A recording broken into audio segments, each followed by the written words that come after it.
Good morning, dear hearts.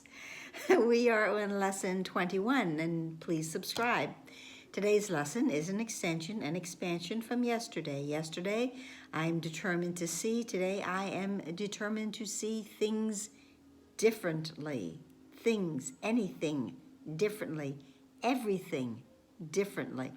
Today's idea is speaking immediately about our practicing because it's 5 practice periods. However, if you remember yesterday, it was on the hour and the half hour to remember the lesson. Today is 5 times during the course of the day, only a minute each time. So again, we are being given a lot of leeway here when how we practice, only being asked for 5 minutes throughout the whole day. But this is establishing a structure for our practicing. So you might want to actually do this if indeed you're determined to see things differently. So, just saying. For the practicing, it says to search your mind carefully for situations past, present, or anticipated that arouse anger in you. This is specifically, it doesn't say fear, anger. We really want to dismantle the anger that all of us have within us. Now then it says the anger may take the form of any reaction ranging from a slight irritation to rage.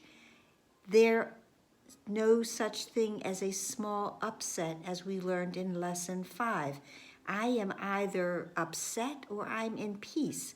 So if the rage, the anger, is just a mild irritation, I'm just upset about that, or I'm livid about that situation. It doesn't matter because either one I have given my peace to, and now I need to reclaim it.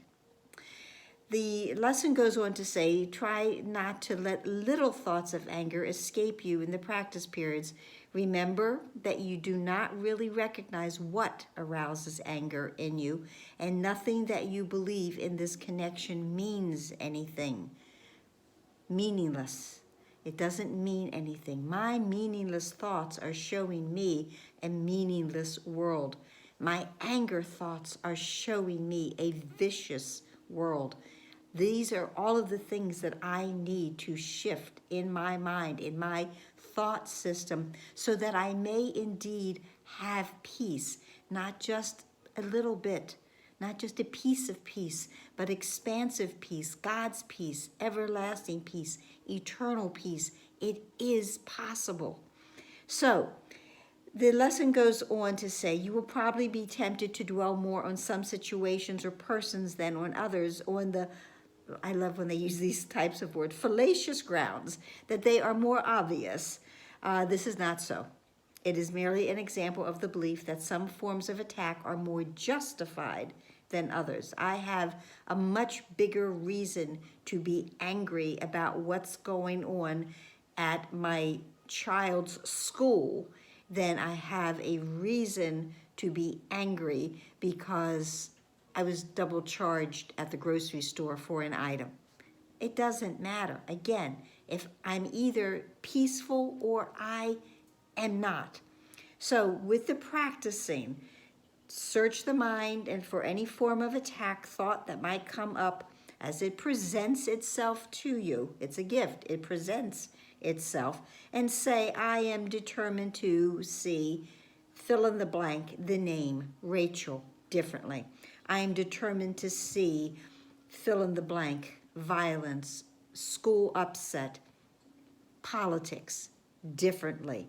Whatever that situation is that is seemingly believing that that is the cause of my upset. Of course, as we peel this back, we will realize that I am never upset for the reason I think. But we will deal now with what seems to be the obvious reasons.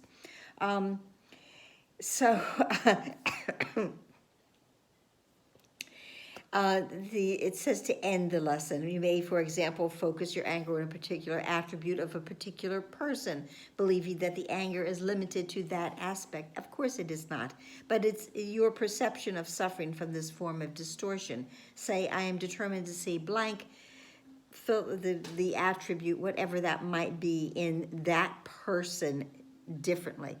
The whole exercise is just to be willing. We know that word, to be willing to see everything differently. I'm not seeing anything as it truly is at this time. So, just by my declaration of I'm determined to see things differently, I am opening up a door of possibilities to let the light of God come in and help me with these situations. Remember, five practice periods. That's all we're asked to do right now. That's it for today. So I hope this was helpful. Please like, please share, please subscribe, please comment, please pray. Pray for all of us to see everything differently, to see the light. Remember those little light edges around? Start to see those little light edges, because that is, again, the beginning of vision, and that is where we want to be. That's all. Namaste.